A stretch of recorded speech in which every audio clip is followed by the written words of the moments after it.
Modern education is pouring vast resources into a system that produces students with profoundly defensive insecurities and a surprisingly low cognitive ceiling. The current prevailing strategy to fix this is a paradox. Educators attempt to rigidly standardize the curriculum for measurable testing, while simultaneously adopting a highly casual, relatable digital persona to connect with their students.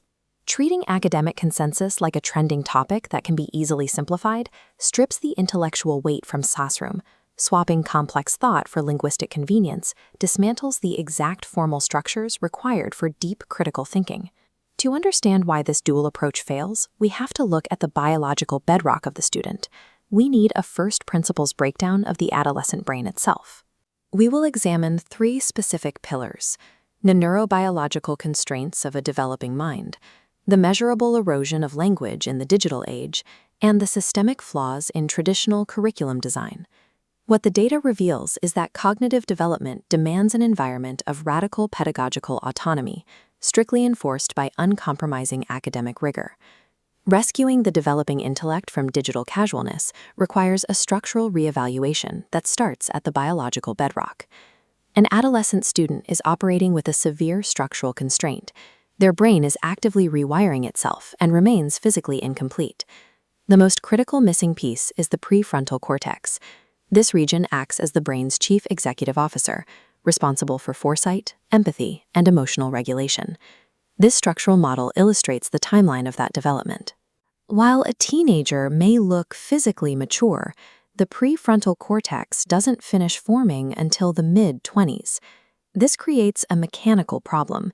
They receive the biological impulses, the petrol, but lack the functional regulatory system to slow down, the brakes. The adult side of this model processes data smoothly, but the adolescent side lets that data bypass the executive center entirely. Because they cannot accurately simulate long-term consequences, their output becomes disorganized. They make highly impulsive decisions based on immediate gratification, rather than strategic planning. This biological reality explains their intense emotional volatility. Without a mature regulatory system, a minor academic setback or a trivial social conflict triggers a massive, disproportionate emotional response. Standard, rigid classrooms demand that these students display self-awareness and foresight, penalizing them when they inevitably fail to do so. We are attempting to load complex, long-term academic software onto biological hardware that is unequipped to process high-stakes futures. In a collaborative group setting, this internal lack of regulation often manifests externally as the know-it-all persona. It is easy to misinterpret a student who constantly interjects or claims to have every answer as displaying high intelligence or genuine confidence. The clinical reality points in the exact opposite direction. This behavior is a well-documented defensive mechanism. People with high self-esteem do not constantly show off. The know-it-all attitude actually masks profound insecurity and a deep lack of confidence. Managing this behavior requires a specific professional protocol. Aggressively confronting the student or publicly puncturing their ego only triggers their underdeveloped emotional regulation, causing them to double down. The correct tactic is to apply assertive, formal boundaries. Acknowledging their intelligence respectfully, while clearly stating you will handle the task on your own, forces self-awareness without initiating a defensive spiral. Stripping away an adolescent's ego causes systemic failure. Providing rigid, respectful boundaries acts as an external scaffold for the emotional regulation they currently lack. This environmental mismatch extends beyond behavior into the curriculum itself. Traditional schools exclusively reward theoretical memorization. While his peers were writing 5-paragraph essays, this competition judged participants on their ability to visit a hardware store, build actual prototypes, and present minimum viable products. When he attempted to recruit a team from his high school, the response was intense apathy. The rigid academic environment had conditioned his peers to mock the ambition, dismissing his team as wannabe tech billionaires. Yet, when the exact same presentation was given to elementary school students, children 5 to 6 years younger, who hadn't yet been fully processed by the education system, they eagerly threw their lunch money at the stage, asking for pre-money valuations to fund the prototype. That teenage-led hardware startup eventually secured real investment and began outperforming companies founded by elite university graduates. Standardized academic intelligence alone cannot measure or predict this level of high-stakes, real-world execution. Over just a few years, a strict, linear academic track successfully suppresses inherent creative intelligence, punishing any deviation from the conventional path. Beyond structural rigidity, the prefrontal cortex faces a secondary environmental threat: the digital erosion of precise academic language. We're seeing the rise of the relatability paradox. In an attempt to connect, educators frequently adopt internet slang, replacing formal instruction with a casual digital persona. This comparative matrix visualizes the cognitive cost. When you substitute precise terminology for algorithmic shorthand, you simplify complex concepts until they lose their actual meaning.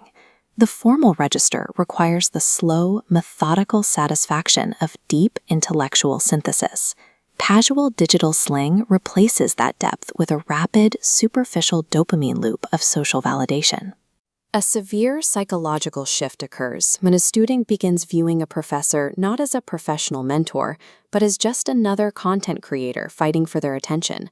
Maintaining this casualness serves as a behavioral shield, blurring the line between private group chat talk and public academic discourse acts as a defense mechanism against the vulnerability of being wrong in a rigorous setting.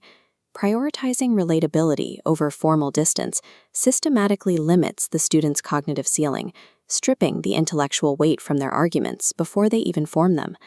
Addressing an environment that is biologically mismatched, behaviorally defensive, and linguistically eroded requires a distinct structural shift. We cannot wait passively for an educational messiah or a viral thought leader to fix the system from the top down. This diagram represents the alternative framework, granting students radical autonomy over their learning environment. You build a system where yes is the default answer to any academic proposal, provided it doesn't waste time, money, or negatively impact others. Once basic literacy and numeracy are established, students take total control. They dictate 100% of their course load, building a personalized, multi-year learning plan. This requires the removal of age-based pacing. If a younger student has the merit and drive to sit in an advanced physics class, the rigidity of a timetable should not stop them. It also means eliminating standard homework, which research shows is largely ineffective, and replacing it with self-designed home learning, where the student dictates the practical exploration they will complete each week. By employing students in real-world campus businesses, from running cafes to tutoring their peers, you force genuine economic accountability into their daily routine. The evidence suggests that granting radical autonomy can re-engage the chronically underinvested adolescent mind, prompting them to take ownership of their own intelligence. Cognitive development requires two simultaneous forces: radical curricular freedom to pursue genuine interests, held firmly in place by strict environmental boundaries. Forcing a developing brain into a rigid, age-based track actively ignores and destroys its inherent creative potential. But adopting a casual peer-to-peer dynamic to relate to those students is an abdication of professional duty. Autonomy does not equal casualness. Demanding a formal academic register and precise language is the highest form of respect an educator can show a developing intellect. By consciously surrendering control of the curriculum while strictly maintaining the rigor of the discourse, we create an environment designed to protect the academic mind in the digital age.